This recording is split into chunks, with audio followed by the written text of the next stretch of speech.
আমি আপনাদেরকে একজন সফল ব্যক্তি সম্পর্কে বলতেছি। জুলাইবিস রাদিয়াল্লাহু আনহু ছিলেন কালো মানুষ। কেমন? একটু কালো, যে খুব উচ্চ বংশের না, ঠিক আছে, খুব উচ্চ বংশের না, খুব সুদর্শন না, খুব লম্বা না, খাটো টাইপের মানুষ, একটু বেটে টাইপের মানুষ।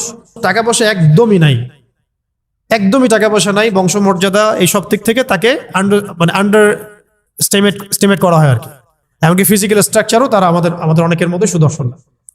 তার অবস্থা কেমন? নবী সাল্লাল্লাহু আলাইহি ওয়াসাল্লামের সাহাবীরা অন্য হাদিস থেকে বলেছেন যে নবী সাল্লাল্লাহু আলাইহি ওয়াসাল্লাম মসজিদে যেতেন, মদিনা মসজিদ নববীতে যেতেন, রাস্তার পাশে তিনি পড়ে থাকতেন। ধরেন আমরা মসজিদে হেঁটে আসতেছি, রাস্তার পাশে একজন বসে আছেন, গায়ের জামা কাপড় খুব একটা উন্নত না, ছেঁড়া, তাসবিহ নিয়ে জিকির করতেছেন। আপনি কি খুব ফোকাস করবেন তার দিকে? করবেন না কিন্তু। তো মানুষ তার দিকে ফোকাস করে না খুব একটা, যাওয়া আসা করে, সে পড়ে থাকে। কেউ খাবার দিলে খায়, না দিলে খায় না। এইভাবেই তার দিন যাচ্ছে। কোথাকার ঘটনা এটা? মদিনায়, মানে হিজরতের পরের ঘটনা। সাহাবীর নাম জুলাইবিস রাদিয়াল্লাহু আনহু। খুব উচ্চ বংশের না, অর্থবিত্ত নাই। বারবার বলছি, আমি রিপিট করতেছি কেন? বিকজ এটা আপনাদের সাথে অনেক অনেক মানে সাইকোলজিক্যালি মিলবে বিষয়টা অনেকের সাথে, এবং এটা আমাদের খুব ভালো করে জানাও দরকার আছে। তো একদিন নবী সাল্লাল্লাহু আলাইহি ওয়াসাল্লাম তাকে বললেন যাওয়ার সময়, হে জুলাইবিস, তুমি কি বিয়ে করবা? প্রশ্নটা কি? খুব মজার আলোচনা না এটা আমাদের কাছে, অনেকের কাছেই। হে জুলাইবিস, তুমি কি বিয়ে করবা না? প্রশ্নটা এরকম ছিল, হে জুলাইবিস, তুমি কি বিয়ে করবা না? উনি তো আকাশ থেকে পড়লেন, ইয়া রাসূলুল্লাহ, আমাকে কে বিয়ে করবে? আমার না আছে চেহারা সুরত, না আছে আমার বংশমর্যাদা, না অর্থবিত্ত, আমি কিভাবে বিয়ে করবো? কে মেয়ে দিবে আমাকে? কে আমাকে মেয়ে দিবে? তো ওদিন নবী সাল্লাল্লাহু আলাইহি ওয়াসাল্লাম চলে গেলেন, কিছু বললেন না। পরের দিন আবার বললেন, ইয়া জুলাইবিস, আলা তাতাজাওয়াজ, তুমি কি বিয়ে করবা না? একই উত্তর, ইয়া রাসূলুল্লাহ, আপনি গতকালকে এক কথা বললেন, আবার বলতেছেন বিয়ে করবেন, আমাকে কে বিয়ে করবে?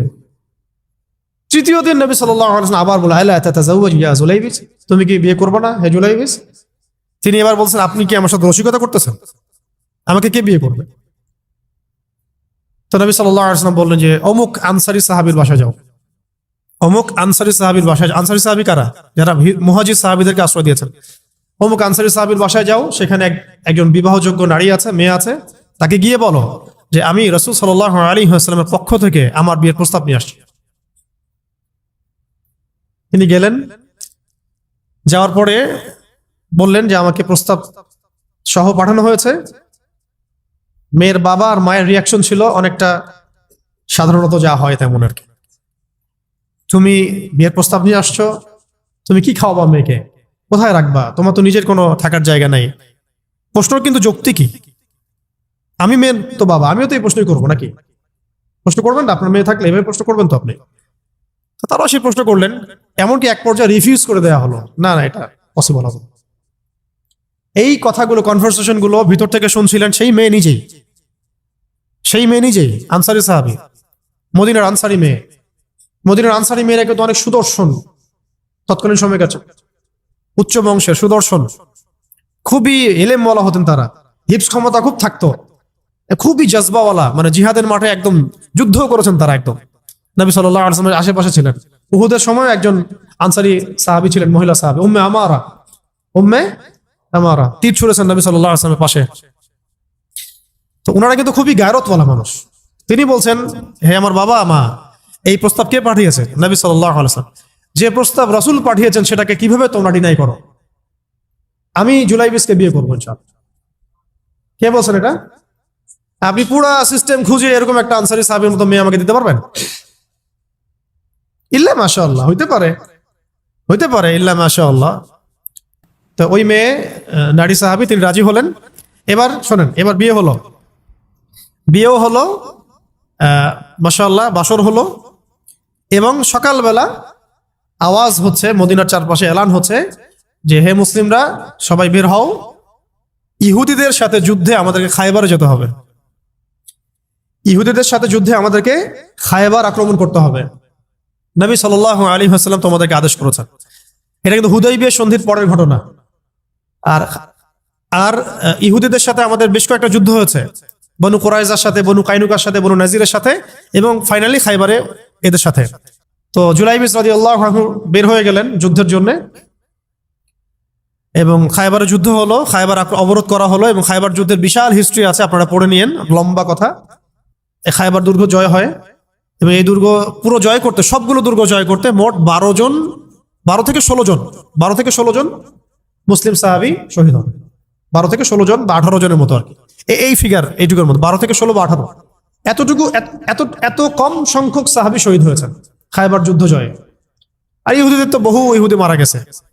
এবং খায়বার বিজয়ের পরে মুসলিমদের আর্থসামাজিক যে অবস্থান, মানে টাকা পয়সা, ল্যান্ড, গনিমতের মাল প্রচুর বেড়ে গেছে। এখন নবী করিম সাল্লাল্লাহু আলাইহি ওয়াসাল্লাম শহীদদের লাশ তালাশ করছেন, কোথায় কোথায় শহীদরা আছে, তাদের মানে কবরস্থ করার প্রসেসিং হবে। উহুদ যুদ্ধেও তো হয়েছে না, ওই রকমই প্রত্যেকটা যুদ্ধেই তো এটা হতো। লাশগুলো তালাশ করতে করতে করতে করতে করতে একটা কর্নারে গিয়ে তিনি দেখলেন সেখানে জুলাইবিস রাদিয়াল্লাহু আনহুর লাশ পড়ে আছে। কার? জুলাইবিস রাদিয়াল্লাহু আনহুর লাশ পড়ে আছে, যার ব্যাপারে আমি গল্পটা বলছি আর কি। এবং তার গায়ে অসংখ্য তরবারের দাগ, ক্ষতবিক্ষত অবস্থা, এবং তার আশেপাশে মোট 1 2 3 4 5 6 7 8 9 জন ইহুদির লাশ পড়ে আছে। ছোট সাহাবী, বলেছি আকৃতিতে ছোট, খুব উঁচু বংশের না, অর্থ সম্পদ কম, দেখতে সুন্দর না, গতকাল বিয়ে করেছেন, কেউ তাকে বিয়ে দিতে যাচ্ছিল না। তার এক পাশে কয়জন ইহুদির লাশ?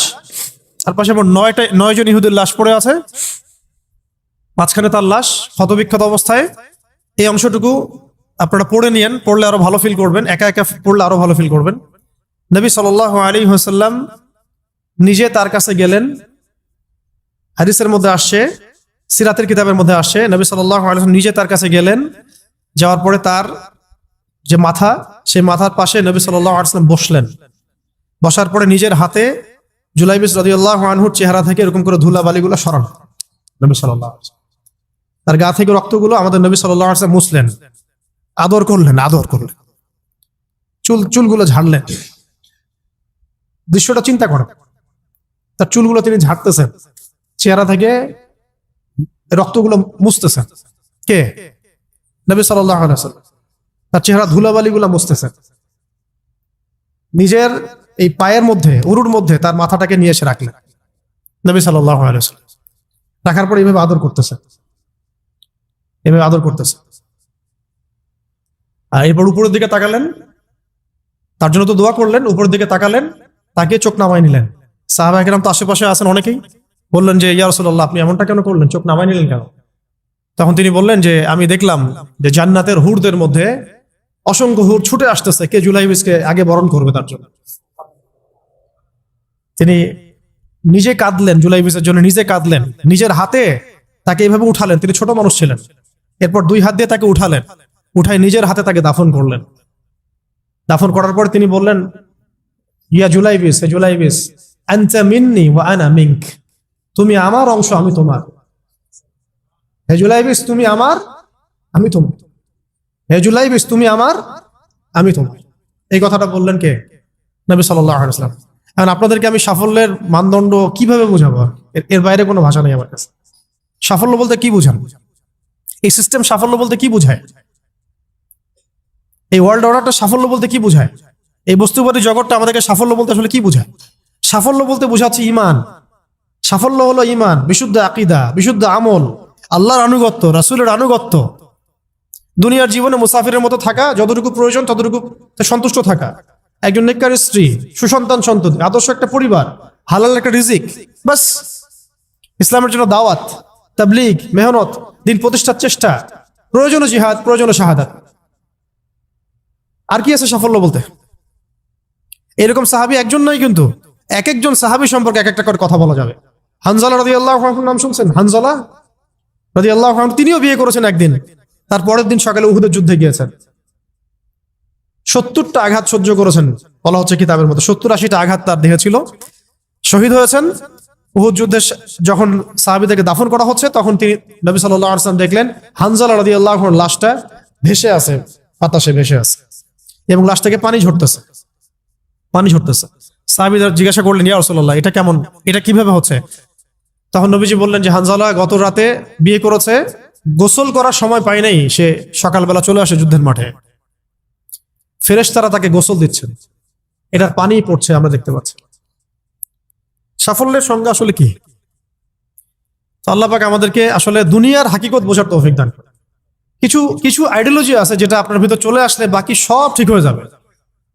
আর এগুলোর যদি ভিতরে ঠিক মতো না বলবৎ হয়, আপনাকে আমি ডালপালার ক্রাইসিস সমাধান, ওয়ার্ল্ড অ্যাফেয়ার্স, ইকোনমি এইসব বুঝে দিনের দিকে হেদায়েত দিতে পারবো না আমরা। আসলে কিছু বিষয় ভিতর থেকে আসতে হবে, যে আগে আপনাকে হাকিকত বুঝতে হবে, আসলেই দুনিয়া কি, আখেরাত কি, গন্তব্য কোথায়, কোত্থেকে আসছি, কোথায় যাব, কোত্থেকে আসছি, আমরা যাব কোথায়, কোত্থেকে আসছি, যাব কোথায়, মাঝখানের সময় আমার কাজ কি, কে আমার নবী, কি আমার দিন, আমার দিনের মৌলিক বিষয়গুলো কি, দিনের ইলম কি, আমল সালেহ কি, দিন প্রতিষ্ঠার মেহনত কাকে বলে, কি কি করলে আল্লাহ পাক আমাকে কালকে আমাদের মাঠে নবীদের, শহীদদের, সিদ্দিকদের সাথে হাসর করাবেন। এটা হলো সাফল্যের মূল কথা। এর মানে এই না যে দুনিয়াতে আমরা কিছুই করব না, ব্যবসা করব না, আমরা চাকরি বাকরি করব না, আমরা মানে মুআমালাত মুআশারাত করব না, বিষয়টা তো এমন নয়। কিন্তু কথা হচ্ছে আমাদের মূল উদ্দেশ্যটা কি হবে। স্ত্রী সন্তান তো আমাদেরও আছে, কেন আপনি তাদের ভরণ পোষণ দিবেন, কেন তাদেরকে আপনি বড় করবেন সুন্দর করে? বিকজ তারা আপনার জন্য রিজিকের অংশ, তারা আপনার জারিয়া, তাদের উপর আপনার হক আছে, আমার উপর তাদের হক আছে। যার যার হক আমি কেন আদায় করবো? আল্লাহর সন্তুষ্টির জন্য, আল্লাহর সন্তুষ্টি অর্জনের জন্য সব কাজ করা, রাসূলের তরিকায় সব কাজ করা এবং হালাল খেয়ে কাজ করা, এগুলো আমাদের সবাইকে যত দ্রুত সম্ভব এগুলো ঠিক করে ফেলতে হবে। অলরেডি আমরা 15 বছর নষ্ট করে ফেলছি। এখন থেকে যদি স্টার্ট করে আপনি আরো 10 বছর পড়াশোনা করেন এবং দিনের জন্য কাজ করতে থাকেন, 10 বছর পরে আপনি নিজেই ফিল করবেন যে যদি কাশ আমি আরো 10 বছর আগে থেকে শুরু করতাম। প্রত্যেক সেই ব্যক্তি যে স্টার্ট করেছে, হেদায়েত পেয়েছে, সে ফিল করেছে যে কাশ এই কাজটা আমি আরো 10 বছর আগে করতাম। কারণ কিয়ামতের মাঠে কেউ যদি 70 জন নবীর সমানও নেকি নিয়ে উঠে, সেও মনে করবে ওই দিন আমার কোনো নেকিই নাই, আমি কিছুই করি নাই। দিনটি এতটাই ভয়াবহ হবে, ওটা নিয়ে আমরা ইনশাল্লাহ পরে একদিন কথা বলব। খেয়াল করছেন আপনারা, সারা ওয়ার্ল্ড ওয়াইড ধর্মের কনসেপ্টগুলোকে সরাই দিয়ে একটা নতুন কনসেপ্টের দিকে মানুষকে, হিউম্যানিজম, হ্যাঁ, তারপরে আরো কিছু আছে না ওদের কথা, কোনো ধর্মের প্রয়োজনে সব ধর্মই সমান, ধর্ম থেকে বের হও, এথিজমে চলে আসো, ধর্মের কোনো, এই যুগে আবার ধর্ম পালন করে মানুষ। পুরো ওয়ার্ল্ডকে ধর্মহীন করা এবং নিজেকে রবের আসনে বসানোর মূল কারিগরও এরাই সব ছড়িয়ে দিয়েছে সারা ওয়ার্ল্ড ওয়াইড। একটা একটা করে পাপের কথাই বলেন আর ফেরাউনের ফাংশনের কথাই বলেন, দেখবেন এগুলোর সাথে এদের সরাসরি কানেকশন আছে।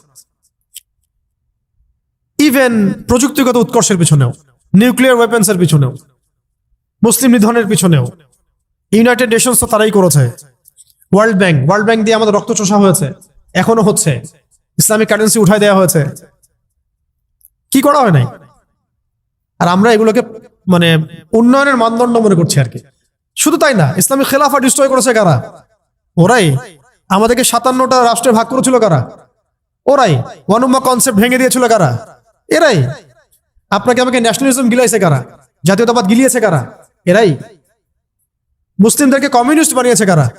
এরাই। মুসলিমদের ব্যাংকিং এ সুদের এই 6 লাখ কারা ছড়িয়ে দিয়েছে? এরাই। কয়টা মিলাবেন আপনি? সেকুলার বানিয়েছে কারা সারা ওয়ার্ল্ডে? মুসলিমদেরকে সেকুলার কারা বানিয়েছে? এই মুভমেন্টটাই, যেটা একটা কুফরি তন্ত্র, যেটা থাকলে মানুষের ঈমান থাকে না। এখন সারা ওয়ার্ল্ডে পলিটিক্যালি সব সমস্যার সমাধান হিসেবে ডেমোক্রেসিকে উত্থাপন করেছে কারা? ওই লিঙ্কনের অনুসারীরাই। আপনি একটা একটা করে পয়েন্ট আজকে বাসায় গিয়ে ফাইন্ড আউট করবেন, ক্রাইসিস, দেখবেন সবগুলো লিঙ্ক আপনি এখানে পাবেন। এবং ফেরাউনের যে ফাংশন ছিল সারা ওয়ার্ল্ডে ওই সময়, সেই ফাংশনগুলো আপনি এদের সাথে মিল পাবেন। ফেরাউনের প্রত্যেকটা খাসলত, চরিত্র এবং কাজ এদের মধ্যে আপনি পাবেন। ওকে, শেষ কথা হচ্ছে এই ফেরাউনের শেষ পরিণতি কি হয়েছে? লাস্ট পয়েন্ট এটা। এই ফেরাউনের শেষ পরিণতি কি হয়েছিল? দাওয়াত পেয়েছে, তার কাছে নবী এসেছে, মুজিজা দেখেছে, ঠিক আছে, এখনো তারা দাওয়াত পাচ্ছে। শেষ নবীর অনুসারীরা তাদেরকে দাওয়াত দিচ্ছে, তাদের সাথে কনফ্লিক্ট হচ্ছে, দাওয়াতও পাচ্ছে তারা। তারা আল্লাহর নিদর্শন কিন্তু দেখছে। যতই আক্রমণ তার ইসলামের এগেনস্টে করছে, মুসলিমদের সংখ্যা বাড়ছে। ইসলাম শক্তিশালী হচ্ছে? তারা নাকানি চুবানি খাচ্ছে মুসলিমদের কাছে, যে মুসলিমদের কোনো অস্ত্র নাই, কোনো ট্রেনিং নাই, কোনো প্রশিক্ষণ নাই, তাদের কাছে নাকানি চুবানি খেয়েছে। খাচ্ছে কিনা? একটা ফ্লো তো হচ্ছে, এগেনস্ট একটা ফ্লো সৃষ্টি হচ্ছে। এই যে আপনারা যে দাড়ি রাখছেন, অথচ আপনাদের দাড়ি রাখার কথা না, বিকজ দাড়ি রাখার ফজিলত নিয়ে আপনাদের মনে হয় কোনো কিতাবে কোনো পড়াশোনা নাই। আছে? আছে কি? অনেস্টলি বলেন তো, আছে কিনা? কিতাবগুলো তো আছে, তো রাখলেন কেন? কিভাবে রাখলেন? বিকজ আল্লাহ রাব্বুল আলামিন ফেরাউনের এগেনস্টে মূসাকে দাঁড় করান। প্রত্যেক যুগে আল্লাহ পাক ফেরাউনের এগেনস্টে মূসাকে দাঁড় করান, এবং এই লাস্ট আখিরুজ জামানে এই গ্লোবাল ফেরাউনদের এগেনস্টে আল্লাহ পাক আমাদেরকে দাঁড় করিয়েছেন। সুবহানাল্লাহ। উম্মতে মুহাম্মাদীকে দাঁড় করিয়েছেন আল্লাহ রাব্বুল আলামিন। এটা আমাদেরকে বুঝতে হবে যে আমরা কার উম্মাহ। এখানে কোনো আর কোনো নবী আসবে না। এই ফাংশন প্লে করতে হবে আমাদেরকেই। এই ফেরাউনদের এগেনস্টে মূসার কাজ করতে হবে আমাদেরকেই, বিকজ আমরা মুহাম্মদ সাল্লাল্লাহু আলাইহি ওয়াসাল্লামের উম্মাহ। এবং শেষ পরিণতি কি হয়েছে? ফেরাউন এবং তার দলবল লোহিত সাগরে ডুবে মরেছে। জাস্ট একটু মনোযোগ দেন। ফেরাউন এবং তার দলবল লোহিত সাগরে ডুবে মরেছে, একসাথে না আলাদা আলাদা ভাবে? একসাথে, একসাথে, এট এ টাইম। এবং বনু ইসরাইল, মূসা আলাইহিস সালাম নাজাত পেয়েছেন এই মুহররমে, এই আশুরায়। তার মানে ফেরাউন এবং তার দলবল যে ডুবে মরবে, এটা নিশ্চিত।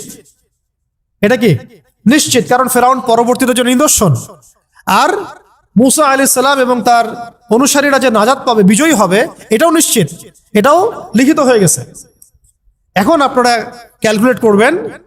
আপনারা হয়তো অনেকে প্রশ্ন করেন যে সারা ওয়ার্ল্ড থেকে ইহুদিরা এসে এখানে কিভাবে আক্রা গাড়লো, কেন একটা জায়গা নিয়ে এত বেশি মাতামাতি করছে? আমি আপনাদেরকে বলে দিই, আল্লাহু আ'লাম বিস-সাওয়াব, আল্লাহ ভালো জানেন। আমাদের ইন্টারপ্রিটেশন সেটা হচ্ছে, আল্লাহ রাব্বুল আলামিন যেভাবে লোহিত সাগরে পুরা ফেরাউন এবং তার দলবলকে ডুবাই মেরেছেন, ঠিক সেইভাবে আল্লাহ রাব্বুল আলামিন এই হোলি ল্যান্ডের মধ্যেই এই জায়নিস্টদের কবর রচনা করবেন ইনশাআল্লাহ। এই কারণে আল্লাহ পাক সমস্ত বিশ্ব থেকে এদেরকে একটা একটা একটা করে বাছাই করে করে এইখানে নিয়ে আসছেন। এটা আল্লাহ পাকের প্ল্যান। আল্লাহ পাক drag themselves to the holy land. কথা বুঝতে পারছেন? আল্লাহ পাক টেনে নিয়ে আসছেন ওদেরকে হোলি ল্যান্ডের মধ্যে। এখানে ওরা রাজত্ব করতে পারবে না। পারবে কয়দিন? কয়দিন বলছি? 40 দিন। ওদের মিসা আসার পরে, ওদের মিসায় তাও আসার পরে আল্লাহ পাক ওদেরকে টেনে নিয়ে আসছেন একটা জায়গায়, যেখানে ঠিক ওই ফেরাউনের মতোই আল্লাহ পাক এই বিশ্বের এবং সামনের যে আধুনিক ফেরাউন গুলো আছে, এদেরকে এখানে ডুবাই মারবেন আল্লাহ রাব্বুল আলামিন। তবে এবার পানিতে ডুববে না, এবার ডুববে মুসলিমদের মায়ের, মুসলিমদের হাতে ইনশাআল্লাহ। এবার লোহিত সাগরে ডুববে না তারা, বরং এবার ডুববে ওই হোলি ল্যান্ডের মাটির নিচে ইনশাআল্লাহ। এবং এটা হবে ইতিহাসে সবচেয়ে শেষবারের মতো। এরপরে কোনো আল্লাহদ্রোহী শক্তি এই বিশ্বের মাথা চারা দিতে পারবে না ইনশাআল্লাহ। এরপর ঈসা আলাইহিস সালামের যুগ চলবে, 40 বছরের রাজত্ব চলবে। তার 40 বছরের শাসনে পুরা ওয়ার্ল্ড ওয়াইড গ্লোবাল খেলাফা কায়েম হবে। এরপরে মানুষ খারাপ হওয়া শুরু করবে, সেটা আলাদা আলোচনা, ওইটা আমরা পরে করবো ইনশাআল্লাহ। এটা নিয়ে আজকের আলোচনা না। আজকের এতটুকু অংশ যে দেখুন, যেভাবে ফেরাউন ফাংশন করেছে, এরাও সেভাবেই ফাংশন করছে, এবং তাদের কাজ ফেরাউনের কাজের মধ্যে কোনো পার্থক্য দেখা যাচ্ছে না। ফেরাউনের যে পরিণত হয়েছিল, এদেরও সেই পরিণত অচিরেই হবে, এটা নিয়ে কোনো ডাউট নাই। কিন্তু মাঝখানের সময়টুকু বনু ইসরাইল এবং মূসা আলাইহিস সালাম যেভাবে সার্ভাইভ করেছেন, দাওয়াত দিয়েছেন, ফাইট করেছেন, আমরাও মুহাম্মদ সাল্লাল্লাহু আলাইহি ওয়াসাল্লাম উম্মাহ, ওই একই কাজ আমাদেরকে করতে হবে। তো সামনে যদি এইগুলো হতে থাকে, তাহলে আমরা এখন কি করতেছি ভাই? আরেকটা পয়েন্ট শেষ কথা হচ্ছে, আপনারা তো জানেন এই দিনেই ইমামুল হুসাইন রাদিয়াল্লাহু আনহু তার শাহাদাত হয়েছে। ঠিক আছে না? কার এগেনস্টে? ইয়াজিদের বাহিনীর এগেনস্টে, তাই তো? ইয়াজিদ কি এখানে ভালো ছিল? সে কি সৎ ছিল না জালেম ছিল? এখানে পয়েন্টটা হচ্ছে যে ইমাম হুসাইন রাদিয়াল্লাহু আনহু কখনোই জালেমদের সামনে মাথা নত করেন নাই, রাইট? ইমাম হুসাইন রাদিয়াল্লাহু আনহু সংখ্যাগরিষ্ঠ ছিলেন না, সংখ্যালঘিষ্ঠ ছিলেন। তাকে নির্মম ভাবে ট্র্যাপে ফেলে হত্যা করা হয়েছে, যেভাবে আজকে মুসলিমদেরকে হত্যা করা হচ্ছে। আপনারা কি মিলাতে পারছেন? ইয়াজিদের আচরণ, এদের আচরণ, ফেরাউনের আচরণ, এদের আচরণ মিলাতে পারছেন না? দেখেন, শেষ পর্যন্ত তারা মাথা নত করে নাই। কারা? এই ইমাম হুসাইন রাদিয়াল্লাহু আনহু এবং তার বাহিনী সবাই শহীদ হয়ে গেছেন, কেউ কিন্তু জালেমের সামনে মাথা নত করেন না। আশপাশে আপনি দেখেন, তারা শহীদ হতে যাচ্ছে, হয়ে যাচ্ছেও, তারা কি মাথা নত করেছে? মাথা নত করে নাই। বরং এই ওয়ার্ল্ডে এই সিস্টেমের এগেইনস্টে স্বাধীন স্বতন্ত্র কোনো যদি জাতি থেকে থাকে, তারা হচ্ছে গাজাবাসী। ওরা ফুল স্বাধীন। যে কথা আপনি পার্লামেন্টে বলতে পারবেন না, করে দেখাতে পারবে। যে কথা আপনি আপনার রাষ্ট্র নিয়ে করতে পারবেন, যে কাজটা আপনি আপনার রাষ্ট্র নিয়ে করতে পারবেন না, করতে পারবে। আমাকে যদি আপনি বাংলাদেশ দিয়ে দেন কালকে, আমাকে বলেন যে ভাই আপনি মিলিটারি নিয়ে ওদের সাথে যুদ্ধ করেন, কিছুই করতে পারবেন না, বিকজ আপনি এখন ওদের আন্ডারে দাসত্বে আছেন। ভাই বুলেট ছুটতে পারবে, কারণ সে ওদের আন্ডারে দাসত্বের মধ্যে নাই। সেম কাজ তারা করতে পারবে, পারবে তারা করতে, কিন্তু আপনি পারবেন না, বিকজ আপনি সিস্টেমের আন্ডারে আছেন। এই সিস্টেমটার সাথে কুফরি না করা পর্যন্ত, এখান থেকে বের না হওয়া পর্যন্ত আপনি স্বাধীন হতে পারবেন না। কিম জং উন করতে পারতে পারে, আপনি পারবেন না, বিকজ ও সিস্টেমের বাইরে আছে, ওগুলো পরোয়া করেন না। আমরা বুঝি না যে আসলে আমরা কার দাসত্ব করছি, এবং স্বাধীনতার মানেই বাকি। গাজ্জাবাসী স্বাধীন, শহীদ হলেও স্বাধীন, এই আত্মা উড়ে চলে যাবে জান্নাত ইনশাআল্লাহ। ওই বাচ্চাদের আত্মাগুলো দিয়ে জান্নাত ভর্তি হয়ে যাচ্ছে আলহামদুলিল্লাহ।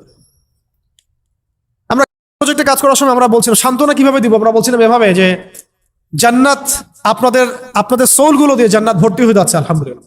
এর চেয়ে বেশি কিছু বলার নেই আমাদের। আপনি খেয়াল করে দেখেন ইমাম হুসাইন রাদিয়াল্লাহু আনহু, তার যে চেতনা ছিল, আজকে আপনি দেখবেন প্যালেস্টাইনের আমাদের মুসলিম ভাইদের সেই চেতনা আছে। সপরিবারে নিহত হলেও তারা মাথা নত করছে না, পানি খেতে দিচ্ছে না কিন্তু তারা মাথা নত করছে না। খেয়াল করছেন কি? এখন ইমাম হুসাইন রাদিয়াল্লাহু আনহুর একটা আনফিনিশড কাজ ছিল, একটা আনফিনিশড একটা জব তার ছিল। সেটা কি জানেন?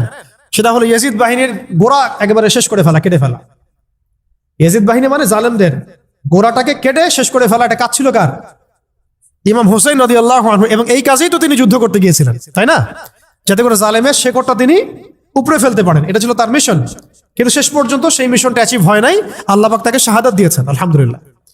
এখন ইমাম হুসাইন রাদিয়াল্লাহু আনহুর সেই যে আনফিনিশড জব, এই জবটা করতেই আসবেন ইমাম ইনশাআল্লাহ। বুঝতে পারছেন, মিলাইতে পারছেন? ইমাম হুসাইন রাদিয়াল্লাহু আনহুর যে আনফিনিশড একটা জব আছে বা ছিল ওই সময়, জালেমের গোড়া কেটে ফেলা, ওইটা করতেই আসবেন ইনশাআল্লাহ তাআলা ইমামুল। কার বংশ থেকে? তাদেরই বংশ থেকে, ফাতিমা রাদিয়াল্লাহু আনহারই বংশ থেকে। মিলাইতে পারছেন? কেন ইমামুল মাহদি ফাতিমা রাদিয়াল্লাহু আনহার বংশ থেকে আসবেন? বিকজ তার বংশে ইমাম হুসাইন রাদিয়াল্লাহু আনহুর একটা আনফিনিশড কাজ আছে এখনো ওয়ার্ল্ডে বাকি। সেটা হলো ওয়ার্ল্ডের তিনি যে সময় ওয়ার্ল্ডে আসবেন, ওই সময়ের ফেরাউন, ওই সময়ের জালেম, ওই সময়ের কাফের মুশরিকদের গোড়া কেটে ফেলা। তো ওয়ার্ল্ড ওইদিকেই যাচ্ছে এবং ওয়ার্ল্ড অ্যাফেয়ার্স এভাবেই আগাতে থাকবে। মাঝখানে আমাদেরকে কিছু গোলক ধাঁধার মধ্যে ফেলে রাখা হয়েছে, পড়াশোনা, চাকরি, জব, এইটা সেটা, এবং পলিটিশিয়ানদের সামনে তো একটা বাক্স রাখা হয়েছে আর কি। মানে ডানে যদি একটা পারমাণবিক বোম পড়ে, বামে একটা পারমাণবিক বোম পড়ে, তার কোনো মাথা ব্যথা নাই। মাথা ব্যথা হচ্ছে আমার ইলেকশন কবে দিবেন সেটা বলে। বুঝতে পারছেন? আমাদের সামনে এইভাবে আমাদেরকে ধোঁকাবাজের মধ্যে রাখা হচ্ছে। এগুলো কোনো সলিউশন না। সলিউশন হচ্ছে আমাদেরকে এই দাসত্ব থেকে বের হতে হবে, ওদের দাসত্ব থেকে বের হতে হবে। এটা আপনি এদিকে পারবেন না তো, বিকজ এই সিস্টেমটা ওদেরই। তো যাই হোক, তারপরে যদি বেশি সংখ্যক আমাদের ইসলামপন্থী ভাইরা ক্ষমতায় যেতে পারেন, তাহলে তো আমরা বলবো মাশাআল্লাহ, ভালো, অ্যাটলিস্ট ইসলামের জন্য ভালো হলো। ঠিক আছে, ওটা আমরা বুঝি যেটা মন্দের ভালো, বাট এটা এই সিস্টেম আপনাকে এগেইনস্টে লড়াই করতে দিবে না, বিকজ সিস্টেমটা ওদের নিয়ন্ত্রণের মধ্যে আছে। তো এখন শেষ কথা হচ্ছে, আমরা আজকের আলোচনার মধ্যে অনেকগুলো বিষয় আসছে। তো মূল কথাটা হচ্ছে আমাদেরকে আমাদের চিন্তার দরজাটা উন্মুক্ত করতে হবে, অতীত জানতে হবে, ইতিহাস পড়তে হবে, বর্তমান বুঝতে হবে, ইন ফিউচারে কি হচ্ছে এগুলো আমাদের মাথায় রাখতে হবে, এবং দ্বীনের ইলম অর্জন করতে হবে। তাকওয়া, আল্লাহর আনুগত্য, রাসূলের আনুগত্য, জীবন নিয়ে সচেতন হওয়া, সাফল্যের সংজ্ঞা বোঝা। একদিনে তো সব আলোচনা হবে না। তো আজকে মুহররমের যে আলোচনাগুলো, এই যে মাস, এই মাসের তাৎপর্য, এই মাসের ফজিলত, এই মাসের সাথে কেন একটা কওমের নাজাত জড়িত আছে, তারা কি করেছিল, ফেরাউনের কি ফাংশন ছিল, ফেরাউন সারা ওয়ার্ল্ডে কি ফাংশন প্লে করেছিল, ওই ফাংশনের সাথে আজকে কোনো কওমের মিল আছে কিনা, এবং কেন তার যে মমিটা সেটা ওই সালেই বের হলো যেই সালে মুভমেন্ট শুরু করলো। তাহলে এখানে মাঝখানে আমাদের কাজটা কি?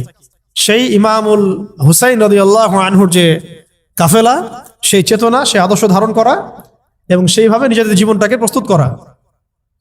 যদি আল্লাহ পাক সেই সুযোগ দেন, যেন সুযোগটা হাতছাড়া না হয়। ব্লাড খুব প্রেশিয়াস জিনিস, এটা যেখানে সেখানে দিতে হয় না। ব্লাড খুব প্রেশিয়াস একটা আমানত আল্লাহ পাকে, এটা যেখানে সেখানে দিতে হয় না। ডেমোক্রেসির জন্য ব্লাড দেওয়ার কোনো মানে নাই, কোনো মানে নাই। সেকুলারিজমের জন্য ব্লাড দেওয়ার মধ্যে কোনো সার্থকতা নেই। কমিউনিজমের জন্য ব্লাড দিয়ে কোনো লাভ নাই। জাতীয়তাবাদের জন্য ব্লাড দিয়েও কোনো লাভ নাই। ব্লাড দিতে হবে আল্লাহর দ্বীনের জন্য, যেটা ইমাম হুসাইন রাদিয়াল্লাহু আনহু দিয়েছেন। তিনি ন্যাশনালিজমের জন্য দেন নাই, তিনি কোনো তন্ত্রমন্ত্রের জন্য দেন নাই, তিনি দিয়েছেন কার জন্য? আল্লাহর জন্য। তো আগামী দিনগুলোতেও জালেমদের পতন হবে ইনশাআল্লাহ। ঠিক যে পরিণতি হয়েছে ফেরাউনের, সেটা হবে এই যুগের ফেরাউনদেরও। আল্লাহ পাক ওদেরকে এক জায়গায় জড়ো করেছেন একসাথে ধ্বংস করার জন্য। অতএব এখন যা হচ্ছে আমাদের সামনে, এগুলো নিয়ে মোটেই বিচলিত হবেন না। ভাববেন না যে আমাদের শক্তি কম, আমরা পারছি না, মুসলিমদের মনে হয় আর উন্নতি হবে না, সব শেষ হয়ে যাচ্ছে। মোটেই না, এগুলো হচ্ছে একটা পরীক্ষা। আল্লাহ পাক দেখতে চাচ্ছেন যে আমরা পরীক্ষায় কতটুকু ভালো করি, কতটুকু খারাপ করি, এবং এগুলোর মধ্য দিয়ে আল্লাহ পাক আমাদেরকে তৈরি করতে চাচ্ছেন। ওয়ার্ল্ডের এগুলো স্পষ্ট হওয়ার পরেও যদি আমাদের চোখ না খোলে, তাহলে বলতে হবে আমাদের আধ্যাত্মিক অন্ধত্ব আছে। এই অন্ধত্ব দূর করার জন্য আমাদের সবাইকে বেশি বেশি তাজকিয়ার চর্চা করতে হবে। দিনের প্রত্যেকটা বিষয়ে, বেসিক ফান্ডামেন্টাল বিষয়কে মেনে চলতে হবে। আল্লাহ পাক আমাদের সবাইকে আজকের আলোচনার মূল বিষয়গুলো বোঝার তৌফিক দান করেন। এবং মানে আমি চাচ্ছি ক্রিয়েটিভ কিছু থিঙ্কার তৈরি হোক। মানে ক্রিয়েটিভ থিঙ্কার আমাদের দরকার। আচ্ছা, একটা জিনিস পড়লাম, মুখস্থ করলাম না, আপনি ভাবেন, চিন্তা করেন। আমি যেগুলো বললাম সেগুলোই সব না, আর অনেক চিন্তা আসতে পারে এখানে, আর অনেক চিন্তা আসতে পারে। লাস্ট 300 বছরের হিস্ট্রি জানা দরকার, ওদের ফাংশন জানা দরকার, ওদের প্ল্যান জানা দরকার, ঠিক আছে? এবং আমাদের ল্যাকিংস গুলোকে ফাইন্ড আউট করা দরকার, এবং আমাদের ক্রাইসিস গুলো লিস্ট আউট করা, এবং সলিউশন কি হতে পারে এটা আমাদেরকে বের করতে হবে। আজকে এগুলো বলে দিব না, আপনারা নিজেরা এগুলো ফাইন্ড আউট করবেন। পরে ইনশাল্লাহ কোনো একদিন আমরা চলমান সংকট সমাধান এগুলো নিয়ে কথা বলবো ইনশাল্লাহ। ঠিক আছে, আজকে এইটুক থাক, অনেক দেরি হয়ে গেছে। আপনাদের সবাইকে জাযাকুমুল্লাহ খায়রান আজকের এই আয়োজনটাকে সফল করার জন্য। ইনশাআল্লাহ আল্লাহ পাক চাইলে আমরা প্রতি মাসে একটা করে দার্স চালু রাখতে পারি ইনশাআল্লাহ। তো সবাই দোয়ায় শরীক হই, সামান্য একটু দোয়া করা উচিত। আমরা দোয়া করি, সবাই আমিন বলবো। আমরা দোয়া করি যেন আল্লাহ পাক আমাদের সবাইকে দ্বীনের সহি বুঝ দান করেন, হৃদয়ের অন্ধত্বগুলো দূর করে দেন, এবং আল্লাহর দ্বীনের যে জ্ঞান অর্জন না করলে আমরা মুমিন থাকতে পারছি না, ওই জ্ঞানটুকু অর্জন করার তৌফিক দান করেন। যা জ্ঞান হাসিল করব এই অনুযায়ী আমল করার তৌফিক দান করেন। লাইফ সম্পর্কে সিরিয়াস হওয়ার তৌফিক দান করেন, এবং সাফল্যের মানে অরিজিনাল যে ডেফিনেশন এটা বোঝার তৌফিক দান করেন। নিজের লাইফের রোডম্যাপ সাজিয়ে ফেলার তৌফিক দান করেন, এবং চিন্তার জগৎটা আল্লাহ পাক উন্মুক্ত করে দেন। আরো বলবো যে বর্তমান সময়ের যে মানে ইসলাম বিরোধী যে তৎপরতাগুলা, এগুলো বোঝার তৌফিক আল্লাহ পাক আমাদেরকে দান করেন। এদের এগেনস্টে আমরা কিভাবে কাজ করব, এটাকে ঠান্ডা মাথায় বসে বুঝে ঐক্যবদ্ধভাবে কাজ করার তৌফিক দান। একা একা আপনি এই প্রবলেমগুলো সলভ করতে পারবেন না। তাই আমরা মাশওয়ারা ভিত্তিক চলবো ইনশাআল্লাহ, প্রজ্ঞা অবলম্বন করব, সবাইকে দাওয়াত দিব, দাওয়াতের মেহনত অব্যাহত রাখবো ইনশাআল্লাহ। বিজয় আমাদের হাতে লেখা আছে, আমাদের কপালেই বিজয় লেখা আছে। এটা কোরআন বলছে, হাদিস বলছে, এবং আমি বললাম তো আখিরুজ্জামানের পুরো সিলসিলাটাই বলে দিচ্ছে যে সামনে কি হবে ইনশাআল্লাহ। এই বাকি